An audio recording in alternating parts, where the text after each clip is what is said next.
السلام عليكم ورحمة الله وبركاته. هنبدأ مع بعض أول محاضرة في كورس الأنتيبيوتيك. احنا ذكرنا الحلقة اللي فاتت وقلنا إن هم 5 طرق لمكافحة العدوى. أذكرهم لك على السريع لو نسيت. 1. inhibition of السيل وول. 2. inhibition of السيل ممبرين. 3. inhibition of السيل ميتابوليزم. 4. inhibition of البروتين سينثيز. 5. inhibition of DNA أو ترانسكريبشن. هنبتدي بأول ميكانيزم معانا وهو الانهيبيشن اوف السيل وول. مبدئيا كده لازم تعرف ان لمجرد ان السيل وول بتاع الخلية اتكسر فده معناه ان الخلية ماتت. يعني اقدر اقول ان النوع ده من الانتيبيوتيك بيكون بكتيروسايدال. طيب عندنا كم نوع من الانتيبيوتكس دي؟ تعال اقول لك. 1. بيتا لاكتام انتيبيوتيك ودي انواع كتير. 2. اذر بيتا لاكتامز زي الفانكومايسين والفوسفومايسين والباسيتراسين، لكن دول كل واحد منهم بيختلف عن التاني في الميكانيزم اوف اكشن بتاعه. زي ما انت شايف كده ان عيلة البيتا لاكتام انتيبيوتيك عيلة كبيرة، منها البنسلين والسيفالوسبورين والكاربابينم والمونوبينم والبيتا لاكتاميز انهبيتور. احنا هنمسك كل واحد من دول نشرح بالتفصيل، واول عيلة معانا هي البنسلين. هو البنسلين في الاصل تم اكتشافه من فطر بنسيليوم نونيتيوم، وده كان بالصدفة اصلا في العشرينات، لكن القصة مش مهمة. بس النهاردة بيستخدم فطر تاني اسمه البنسيليوم كريسجينيوم، برضو مش مهم. امال ايه المهم؟ المهم انك تعرف ان البنسلين structure is very complicated to made in the lab. يعني المركب بتاع البنسلين صعب يتم تصنيعه داخل المختبر. يعني افهم من كده ان المركبات اللي في عيلة البنسلين دي كلها مركبات طبيعية واللي موجودة في السوق الصيدلي كله طبيعي؟ اكيد لا. لكن عندي مركبات موجودة فعلا تم استخلاصها من الفطر نفسه طبيعية، وبالتالي اسمها نيتشورال بنسلين. ودول مركبين 2: بنزيل بنسلين واسمه المشهور بنسلين جي، فينوكسي ميثايل بنسلين واسمه المشهور بنسلين في.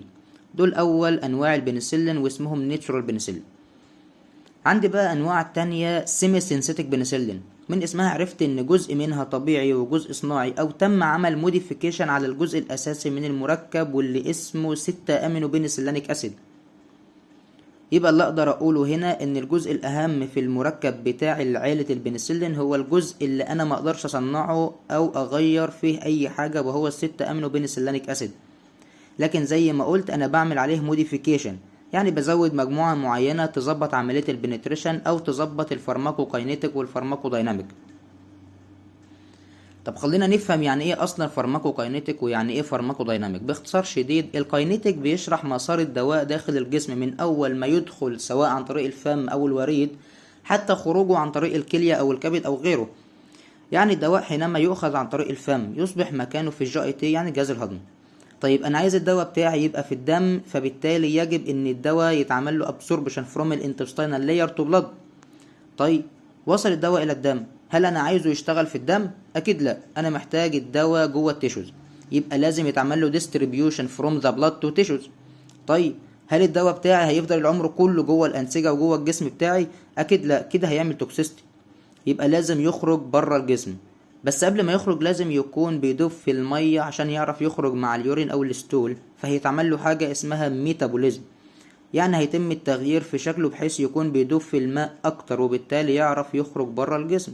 وطبعا لو كان الدواء بتاعي في الاساس بيدوب في الميه مش هيتعمل له ميتابوليزم ده، وهيخرج طبيعي بره الجسم. طيب كده ما عادش فاضل حاجه غير ان هو يخرج بره الجسم، ودي اسمها اكسكريشن.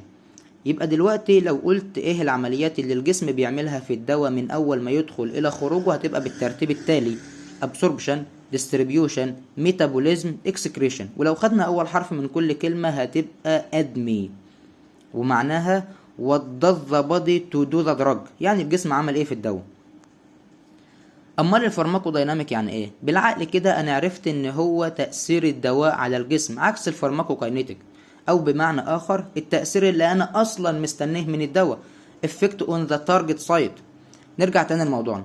يبقى التغييرات اللي انا بعملها في الاستراكشر الاصلي اللي هو 6 امينو بنسلينيك اسيد بعملها عشان اغير في خصائص الدواء وقدرته على اعطاء اكبر تأثير ممكن. طب خلينا نشوف مع بعض شكل ال6 امينو بنسلينيك اسيد ونعرف احنا بنغير في انهي بوزيشن. زي ما انت شايف كده الشكل الملون ده هو ال6 امينو بنسلينيك اسيد، وطبعا هو مركب من 2 رينج بيتا لاكتام رينج and 5 member رينج اللي هي السيازوليدين رينج، ومن اسمها كده عرفت ان هي بتحتوي على مجموعة السلفا. وبيتم التغيير في الاسايل سايد شين اللي على الشمال. وبكده تكون خلصت محاضرة النهاردة. يا ريت لو فهمت ما تنساش تشترك في القناة وتفعل زر الجرس عشان يوصلك كل جديد.